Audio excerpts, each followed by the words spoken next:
Hi, I'm Vanessa from SpeakEnglishWithVanessa.com. Do you want to make your English more natural? Of course! Let's talk about it. Of course, you want to speak English naturally. No one wants to speak English like a textbook, but maybe you're like me and you're impatient. You want to learn now, fast, without waiting. I want to learn how to play the piano now. I want to learn how to speak all the languages in the world now. Maybe you want to speak English naturally now. But unfortunately, these things take time. As they say, anything worthwhile takes time. But today I have a little secret. I'd like to share with you 4 English hacks that will help you to speak more natural English right now. A hack is kind of like a shortcut, an easier, faster way to do something. And these 4 words that we're going to talk about right now are things that will help your English to sound more natural immediately without having to study tons of lists or books. You'll just change these 4 words and boom, your English will sound much more natural. Let's start with the first one. The first one is changing the word receive to the word get. You might have noticed that there are a ton of expressions with the word get in English. In fact, I made a video about some of those top expressions up here. You can check out that video if you'd like. But if you would like to sound more natural and more conversational, I recommend saying get instead of receive. I received your email, I got your email. You can use this in maybe business conversations or in a business email. Sometimes I use it in emails when I want to be more formal, but really most of the time you can use get. You can change I received your text message to I got your text message.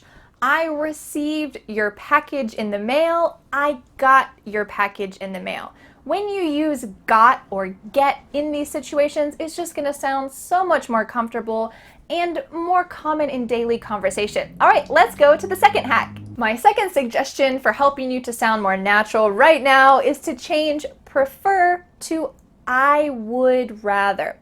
Now, native speakers do use the word prefer, but it's more common to say I'd rather when you're talking about something that's your preference. So let's take a look at a quick example.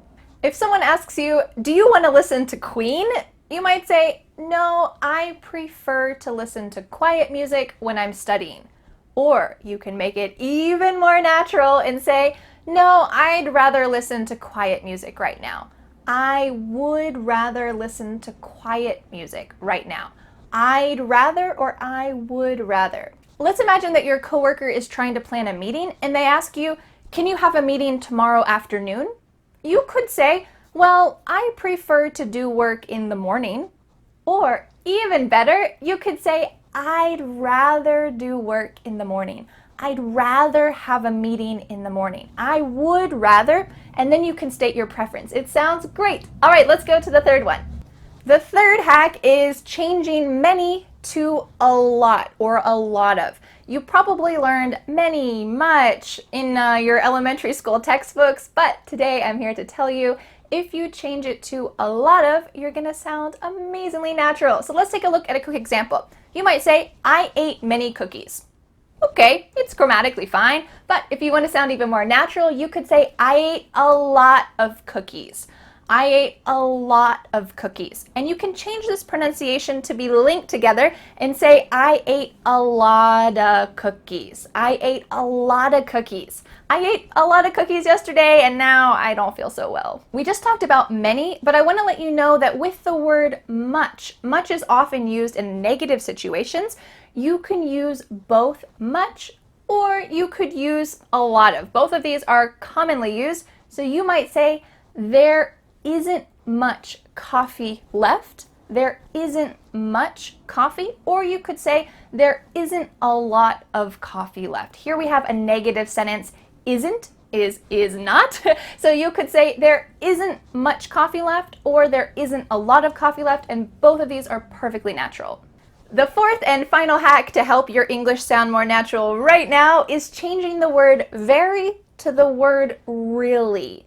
The only time that I use the word very is if I'm emphasizing it kind of in a funny way, very loud, like that. So let's take a look at a quick example. You might say, the concert was very loud. Okay, grammatically, it's fine, but if you want to be even more natural, you could say, the concert was really loud. The concert was really loud, and it was too loud for me. I had to go. It was really loud. For me, I might say very only if I was saying the sentence like this. The concert was very loud, kind of emphasizing that word almost in a comedic way or strange way. So I recommend using the word really in these situations. Let's take a look at a couple other examples. You could say, I haven't been to the beach in a very long time. No problem, it's fine, but you don't want just fine. You want amazing, right? So let's say, I haven't been to the beach in a really long time. We're just changing very with really. Beautiful. And now it's your turn. I want you to use all 4 of these English hacks to speak more naturally. Right now, my question is, would you rather get a lot of really fresh, warm cookies or a lot of really expensive glasses of wine? What's your preference? Can you use all of these expressions in your answer? Write a comment below and I'll try to give you some feedback and help you as much as I can. Thanks so much for learning with me, and I'll see you again next Friday for a new lesson here on my YouTube channel. Bye!